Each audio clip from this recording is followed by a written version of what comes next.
Hi and welcome back. If you're new to the channel, my name is Vince. Thanks for stopping by.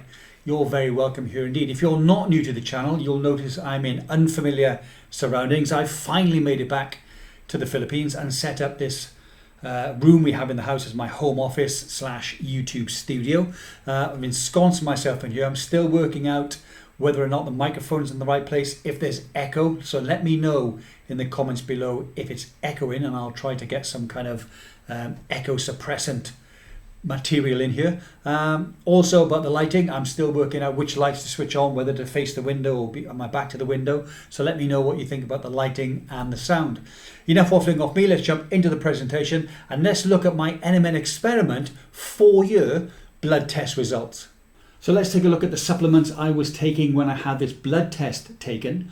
1.5 grams a day of NMN, nicotinamide mononucleotide, 1 gram of trans resveratrol, and that was only on non-trading days, so 3, sometimes 4 times a week. TMG, trimethylglycine, 1.5 grams a day. Metformin, 1,000 milligrams, so I'm up to 1 gram a day, and I'll talk about the reasons for that, and we'll see whether or not it affected my A1C score. Vitamin D3, 5,000 international units a day and 10,000 on Sunday and Wednesday. Vitamin K2, 120 micrograms of the MK7 version. Magnesium, 250 milligrams of the L-threonate version. Hyaluronic acid, 200 milligrams a day of the high molecular weight hyaluronic acid. Quercetin, 2.4 grams a day, but that's only on the 1st, 2nd and 3rd of each month. And fisetin, 2.4 grams a day, again, only on the 1st, 2nd and 3rd of each month. And the reason I only take it on the 1st, 2nd and 3rd of each month, there's a link in the description below to the video where I explain the logic behind that. Dried parsley, 1 tablespoon of dried parsley mixed into my yogurt, which is when I have yogurt on its own or when I take it with my trans resveratrol. SIRT6 activator, 800 milligrams per day, and DIM, 600 milligrams a day. Now most of these, in fact all of these, apart from DIM, I take first thing in the morning now when I wake up, like 6 o'clock. I'll take all these supplements. And then the DIM, I will split that into 3 doses, 200 each time, 1 at 6 in the morning, 1 at about lunchtime, and then 1 at night. Now my metformin, I've also split that. I used to take 500 just at night with the DIM. I now take 500 in the morning with everything else that I take. So that's it for the supplements that I've taken, or I was taking when I had this blood test done. So let's move on to my lipid profile. Now on initial inspection, this looks quite worrying because there's quite a few red there that aren't normally red. Total cholesterol is normally in red, however it's gone from 201 to 262. My LDL is normally in the red, but it's gone from 113 to 170. My triglycerides, that are pretty much always in the blue, have jumped up from 148 to 169, and the threshold is 150. That's a worrying number. And then the non-HDL cholesterol has gone from 153 to 211, which again is quite a high number. This happened before, if you think back and you look at this score, the 20th of February, exactly the same thing happened where they just all jumped up. And I found out the reason for that. A friend of mine, Bob, was transiting through from, I think it was Afghanistan or Iraq, through Dubai. So we went out for a night. Now, when I book these blood tests, they tell me not to drink alcohol within 24 hours of the test because it could affect it. And I remember with this one, I'd drunk alcohol and specifically beer after I'd done some research. And that was the reason those numbers had gone up, because 6 days later, having been worried about this, I took the test again and they were all well within range, apart from the 2 that are normally red because I'm on a low carb, high fat diet. My LDL is always going to be high, and that also knocks up my total cholesterol as well. This one here, which was taken on the 26th of May, I flew out of Dubai on a Tuesday evening, and my blood test was booked for the Tuesday morning. But before that happened, the clinic contacted me for whatever reason and said, could we do the test on Saturday morning? And I think they asked me this on the Thursday or on the Friday, because that was the last full week I was spending in the Middle East. Having lived and worked there for 19 years and made many friends, that last week was jam-packed with me having dinner, having coffee, having drinks, saying goodbye to a lot of people. I know that I did go out and drink on the Thursday night before the Saturday, and probably the Wednesday as well. I also went out on the Friday, but I can't remember if I drank beer or not because it's a long time ago. But I'm reckoning that's the reason that these numbers have jumped up again in much of the same way they did in February of 2021. It worried me in February 2021 because I wasn't sure of the reason, so I did take the test 6 days later, and you can see there everything has gone pretty much back to normal. I could do the test again. I'm still in the process of settling in here in the Philippines, so I may well wait until the next 3-month test and see if these scores readjust themselves. If they don't, then I need to book an appointment with the doctor here in the Philippines and find out what the reasons could be for this steep jump in all of my lipid scores. So that's it for my lipid scores. Let's now take a look at my blood sugar. You can see here that it's gone down from 6 to 5.5 and out of the increased risk pre-diabetic range into the normal range.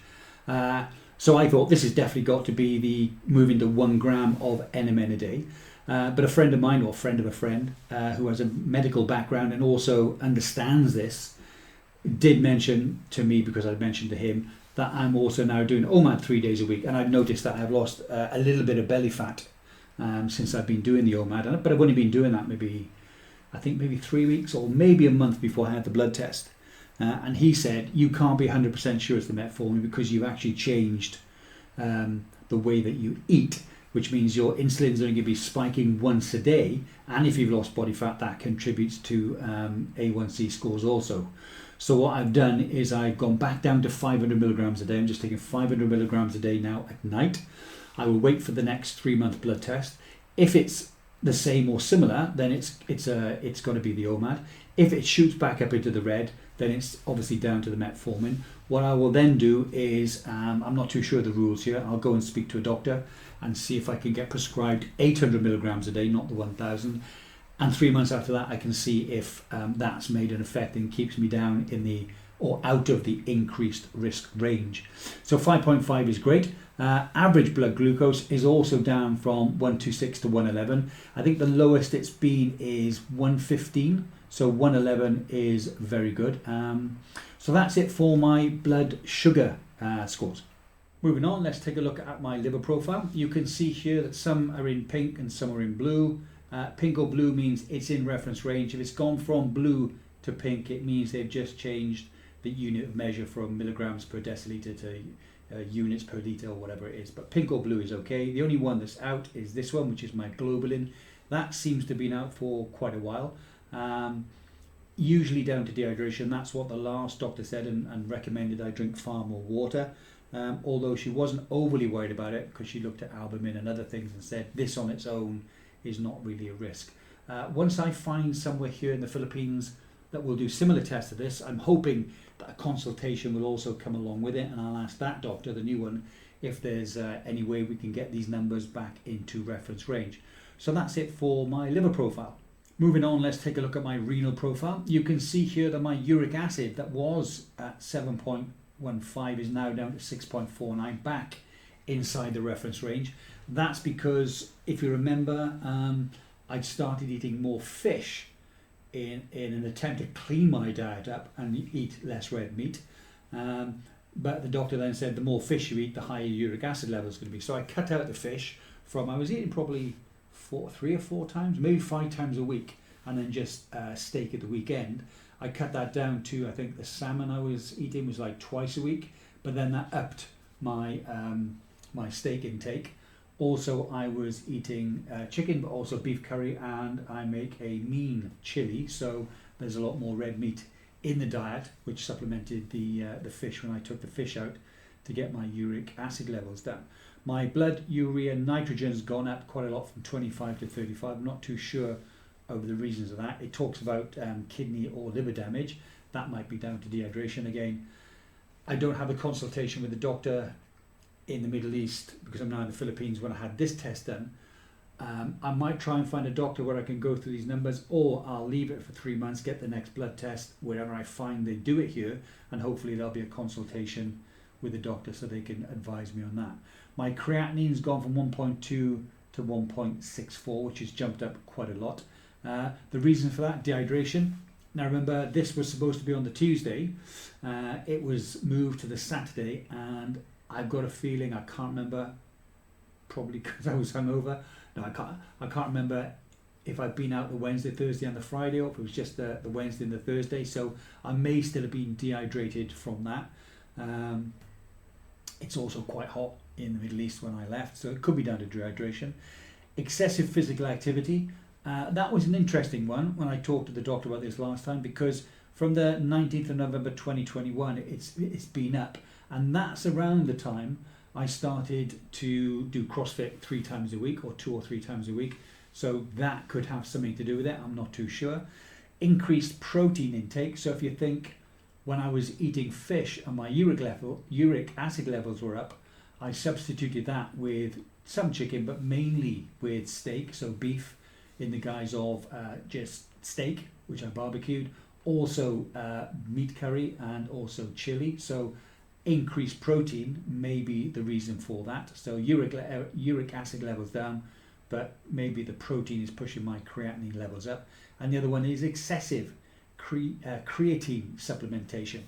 So if I'm eating more red meat, my creatine levels will go up. I do supplement with creatine, although it's not all the time. I haven't got a fixed cycle. That's why I don't include it in my supplement list. I may take it for a month and then not for 2, and then I may take it for 2 months and not for 1. I may have to start doing this slightly more religiously and stopping this at least a month or 6 weeks before I have the blood test. Maybe do 1 month on and then 2 months off. We'll have to wait and see how that goes. So with regard to this, I'm not too worried about the 2 that are still in the red. I'm happy that my uric acid level is down. And as I say, once I find somewhere where I can kind of do the same tests as before, I'm hoping there's going to be a consultation too, and I'll investigate that with the doctor. So that's it for my renal profile.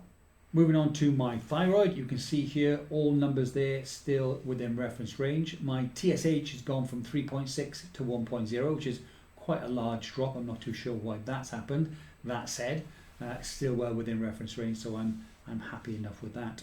My vitamin D, remember vitamin D, like testosterone, is actually a hormone and not a vitamin, and controls many processes in the body, so the higher the better, I think. 65 to 71, and the closer I can keep it to the upper range of sufficient, which is 80, the happier I will be. So very happy with my vitamin D3. Vitamin B12 from 510 up to 523. Again, not a big jump, probably down to the increased red meat intake, which is not a problem, and well within reference range, so nothing really to talk about there. My testosterone, you can see here, down slightly from 441 to 440. My free testosterone, for some reason they've changed the reading of it now. It used to be between 12 and 40, and mine was 25, which is good. They're now saying it's got to be between 15 and 50, so mine's at 20.57, so not fantastically high, but well within the reference range. I think one of the things I will focus on in the near future is investigating ways of naturally raising my free testosterone. So that's something I'm going to start investigating soon. My iron, you can see here that my iron has gone from 62 to 76. It's up, but still well below the 212. And my total iron binding capacity has gone from 266 up to 294. Again, well within the reference range. So nothing really there to worry about with regard to my iron score. Homocysteine was 13.64 and has gone down to 12.09. So very close together. All it has to be is less than 30. Homocysteine is linked to an increased risk of premature coronary artery disease, stroke, Alzheimer's, schizophrenia and cognitive deficiency. So the lower you can keep that number, or keep it well below the 30.0, the better. So that's it for my homocysteine score. So moving on to my CRP, C-reactive protein, you can see here it's gone from 0.72 down to 0.32. The reference range is less than 3.0, so that's good. And CRP is used to find out for risk of heart disease and stroke in people who don't already have heart disease, so I'm happy mine's well below 3.0. My lipoprotein A, 10, same as last time, so nothing really to talk about there. My apolipoprotein, you can see here A, B and the ratio all within reference range. My A1 has gone from 119 to 146, but that's still well below the 175. So no real issues, I don't think, with my my apolipoprotein scores. Amylase 69 up to 83, and the reference range there is between 28 and 100. So 83 is still well below the 100. Issues with amylase can indicate problems with the pancreas. So again, I'm happy with that. Lipase, you can see here, 142, it's gone to 83.31. That's because they've changed the measuring metric or the reference range. So anywhere between 28 and 100 is within reference range, and 83.31 is. So I'm happy with that. That's my lipase score. Moving on, let's look at my blood scores. You can pause this and look at the markers on the left if you like, but the scores here you can see all in blue, all within reference range. So nothing really to talk about there. Blood 2, again, you can check all of the markers on the left. You can see here the scores, all blue, all within reference range. So nothing for me to be worried about there. Onto my urine analysis, and you can see here again, everything in blue.